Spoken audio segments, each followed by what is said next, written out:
You're trying to do hiccup, belching, and vomiting at the same time. Combine that equation. As it's happening, the food is coming up. At the same time, you are belching.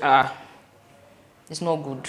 The other day I was talking, as in while praying. Oh, they say you don't understand the emotion, that you are not emotional. I don't believe it.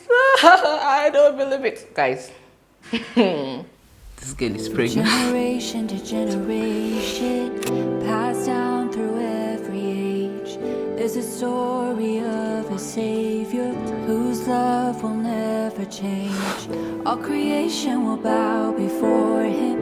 Every tongue will praise his name. Yes, there's a baby inside. Till the day he comes again, we will say, you are worthy. Hi beautiful people, you're welcome back to the channel. In case you're new here, my name is Kemi Omorugbe. Oh Jesus, I can do this. I am here standing on behalf of all the pregnant mamas in the world. There's so much information online, offline about pregnancy, and I feel like there's still so much left unsaid. Or maybe it's the way we receive it. Sometimes we think it cannot be that bad, it cannot be that serious, and all of that.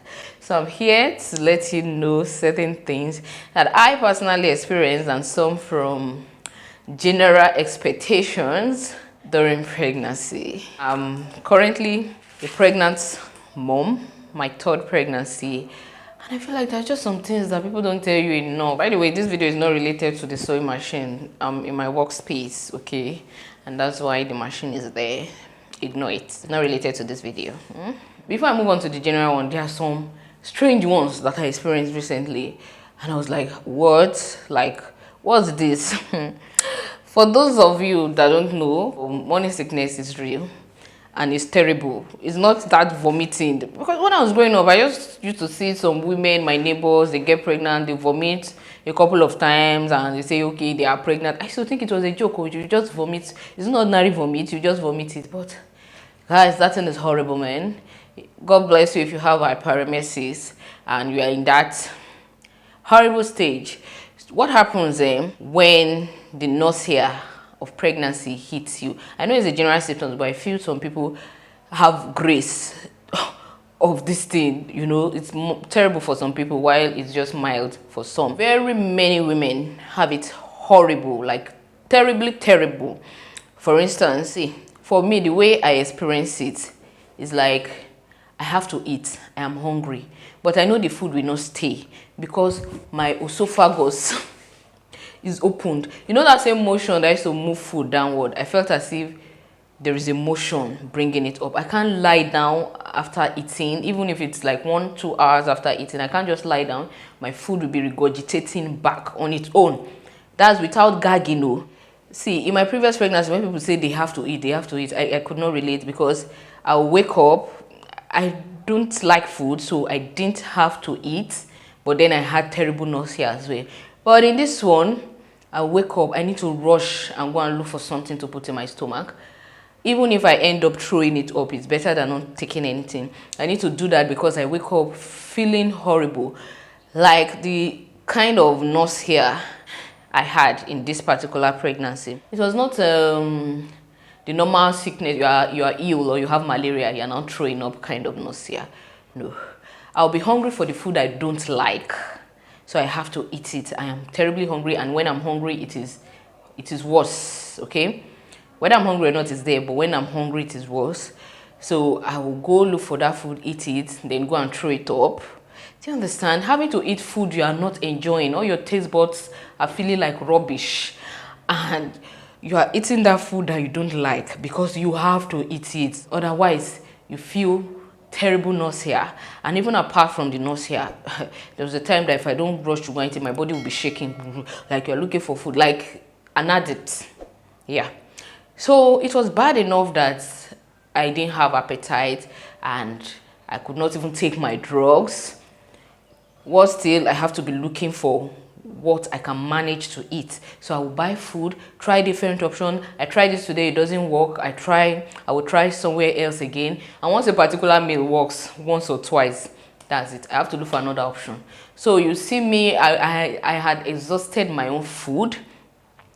So I didn't like any of my own food again. I'll buy I'll buy rice, buy from other people, just trying to look for that taste that will stay. Then I started taking sour things. Thankfully, cherry was in season, so I'll buy cherry, and after a while I started throwing up cherry too.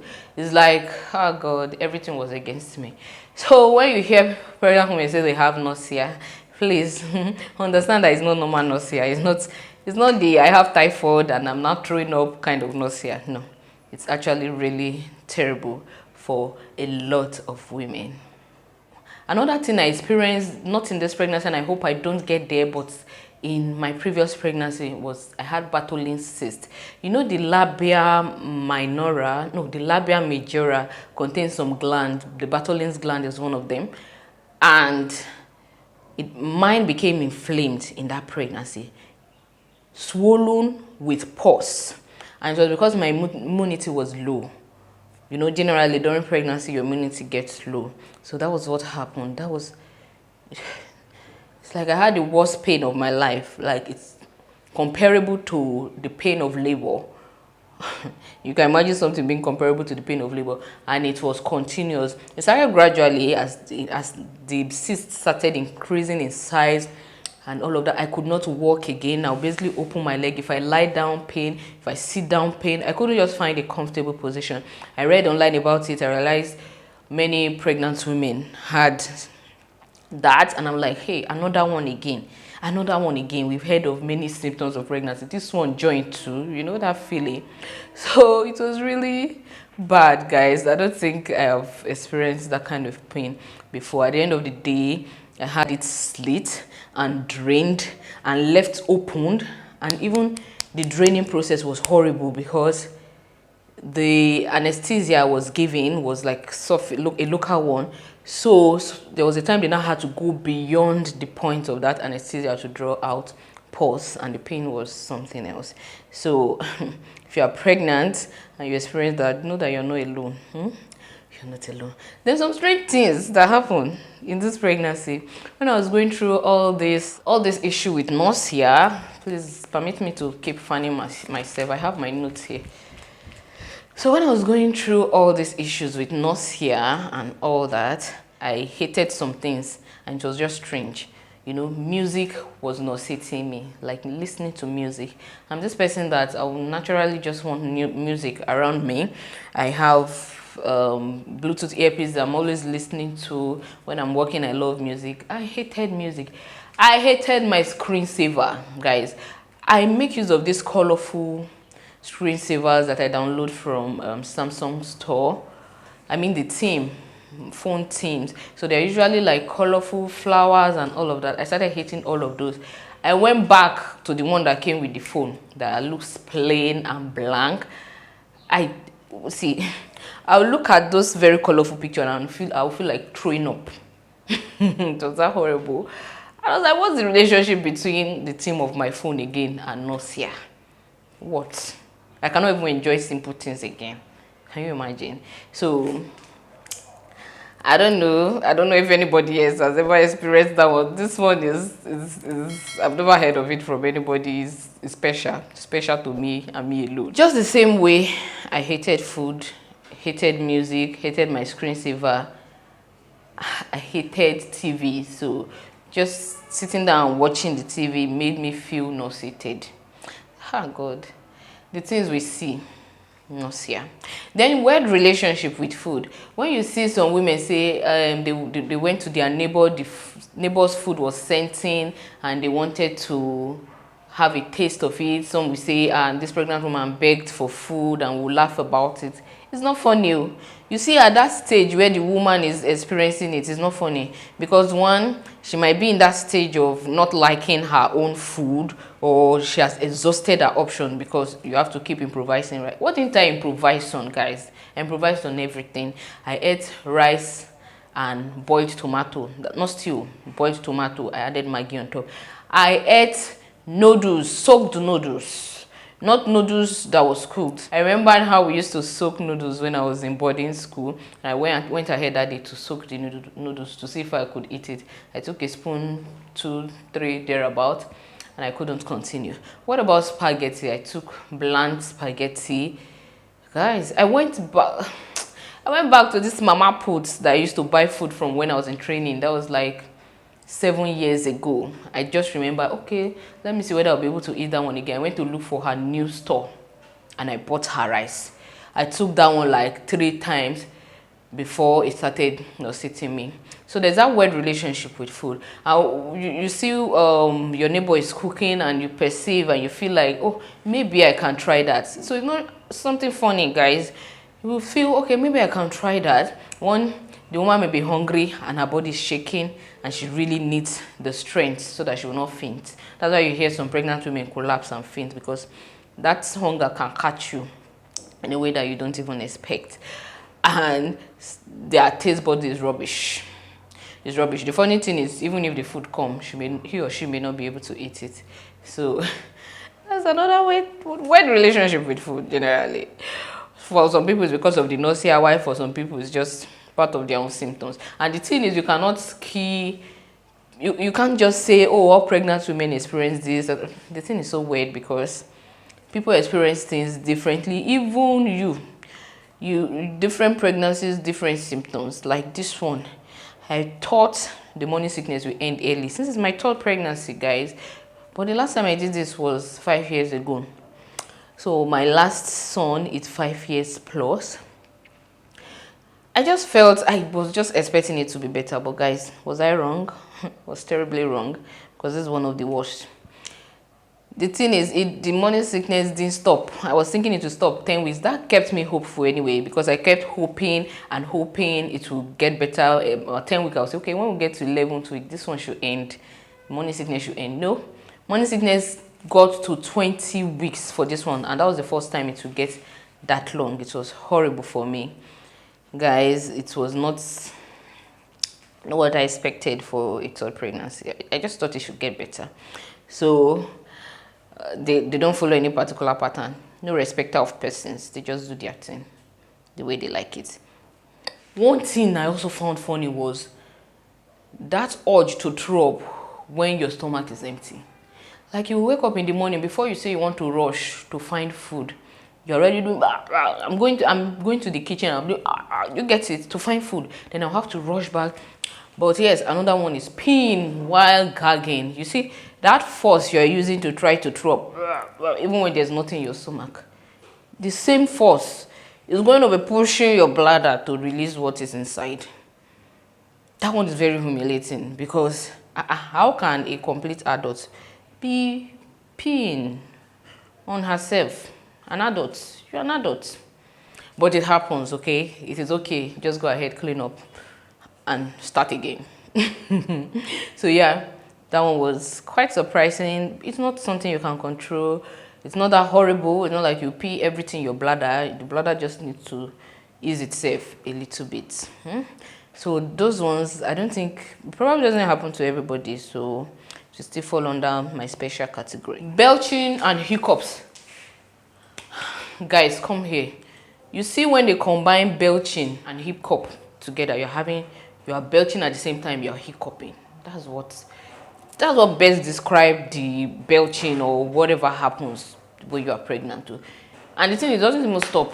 It's not a first trimester something. It kind of continues. So the next time you see an elderly woman pregnant and then in public, don't look at them and say, oh, that's disgusting, or can you please excuse yourself and all of that. Don't do all that to sympathize with them, because it's not easy. You see, sometimes when it's even happening, your food, especially in the early stage where you're still battling with nausea, you're trying to do hiccup, belching, and vomiting at the same time. Just combine that equation. As it's happening, the food is coming up, at the same time you are belching. It's not good. It's not a fair, it's not a good something. But it happens, and I'm even still experiencing it. I will not lie, guys. I so dislike that feeling. It's a belch, but at the same time it's a hiccup. I don't know if you understand. Maybe you should try it. I wish it was something you can activate in you so that you will experience what I'm talking about. I don't like it at all, but yeah, it's one of those things, and maybe not everybody experiences it, but yeah, we do experience it. So aside from what I've said so far, like I said, some of them are peculiar, that like special for the special human beings that has that but the ones that I know are common, the nausea, yes, you still experience nausea, maybe a mild form now, but the terrible one is, excuse me, see what I'm saying, but the terrible one is not everybody. But yes, most pregnant women at some stage in the first trimester, you are likely to experience nausea. Sore boobs, that one is usually the first sign. You see, you are just there and your breast is paining you, and go and do pregnancy test. Maybe you are pregnant, honestly. That's like the first sign, even before your regular strips that may not be too sensitive will detect HCG in your urine. Before that, that was what implicated me in this one. I started having sore boobs. So what kind of sore boob is this one now? And I went to test, and so that I was pregnant. So yeah, your breasts become tender during pregnancy. It eases off a little bit once you pass through the first trimester. Second trimester is still there, but mild and all of that.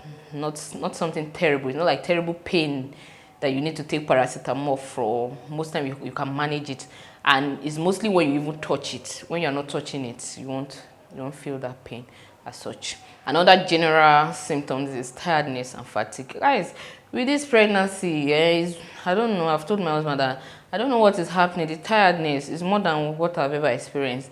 Like, to climb stairs issue. This is not, what is it? First trimester, to go and drink water, I'll be doing like this. To go and eat, I'll be doing like this. Like I was dragging my foot everywhere. I could not help myself.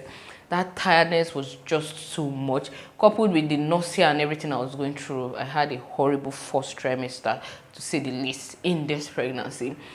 But thankfully, I didn't have to get admitted because I was treated at home. Yeah. Well, it didn't happen.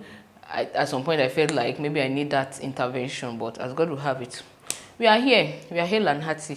Glory be to God. We are alive. Thank God. He didn't kill us. What can kill us can only make us stronger. So I am here. And even up until now, I still feel that second trimester energy that people talk about. I am not feeling it in this one.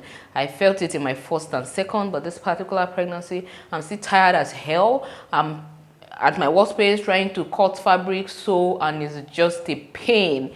It's just, yeah, pregnant women, tiredness. So when you see a pregnant woman doing like this, don't tell her she's lazy. She's not lazy. It is just what it is. Some people experience swellings. Their hand and the legs, especially the legs, actually get swollen. People have to increase shoe sizes, and for some people it's even a permanent change. Some people, they don't get back to their regular shoe sizes after pregnancy. But for a lot of people, during that stage, you may have to buy another shoe.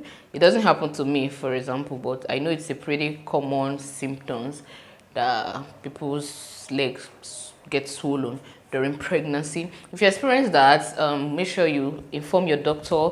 They may run maybe some tests to be sure you are not diabetic or having any other, issues associated with pregnancy. See, there are even other more serious things, high blood pressure in pregnancy. What's it called again? When you have hypertension during pregnancy. I've forgotten. And it's just associated with pregnancy. And some people will have diabetics during pregnancy, just associated with pregnancy. But for few people, unfortunately, this continues beyond pregnancy. Some people develop diabetes for life, starting from when they got pregnant. Don't tell me, this is not a joke. This is not a joke, okay? Well, as I was saying, some people develop lifelong ailments that started when they were pregnant, and it just didn't reverse, unfortunately. So these are many others, guys. How many do I want to mention?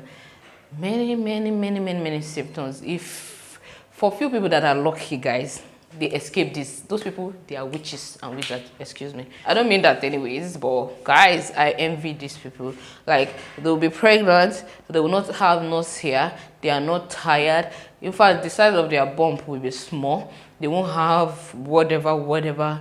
No issues at all till they put to bed. No issues. Meanwhile, for some people, in fact, for most people actually, it's the other way around. For some, you won't know they are pregnant until they are 7 months. For some of us, from 4 months, you see big belly, everybody knows already. So whatever it is, so fine and good, and I am sure that it will be worth the while by the time you carry your precious baby in your hand. And look at it, guys, it's a whole 9-month journey filled with drama. I don't mean drama, but you know what I mean. Changes in your body, hormone. Oh God, guys, I didn't even talk about hormone. You see this me, I'm a cry baby normally, but I can't remember what happened in my other pregnancies, but this particular one, cry. I am praying to my Father in heaven and I'm crying. The other day I was talking, as in why praying, that God, they say you don't understand the emotion, that you are not emotional. I don't believe it. I don't believe it. Guys, just because I was pouring my heart to God, I couldn't hold it. I've been so emotional, and I know I'm an emotional person, but you see, this pregnancy is worse. Any small thing you do to me like this is crying. So be careful when you see me. I'll cry. I'll cry on top of your head. Okay, that's the thing. And I can't even help it. Like, I know, and I know what is happening, but I can't do anything. The cry will come, as I can't help it. So please, and many more issues associated with pregnancy. But like I said, when you have your baby here, it will be worth the while. It will be worth the stress, and you enter into another level of stress till the baby is like 4 years old before you even start feeling like yourself again. So it's a whole lot of sacrifice that most women make, and kudos to you. We are soldiers, guys. We're soldiers. So guys, let me just round up. Let me round up this our talk. Yeah, guys, if you have any other symptoms, just add it to the equation. Add it, okay? Add it, my dear. So this will be the end of my video. Are there any new symptoms you didn't know about? Have you experienced that phone/TV aversion during pregnancy? Let me know in the comment section if you can relate to any of the things I spoke about, and if I didn't mention anything, just drop it in the comment section as well. Thank you for watching. See you in the next video. Bye.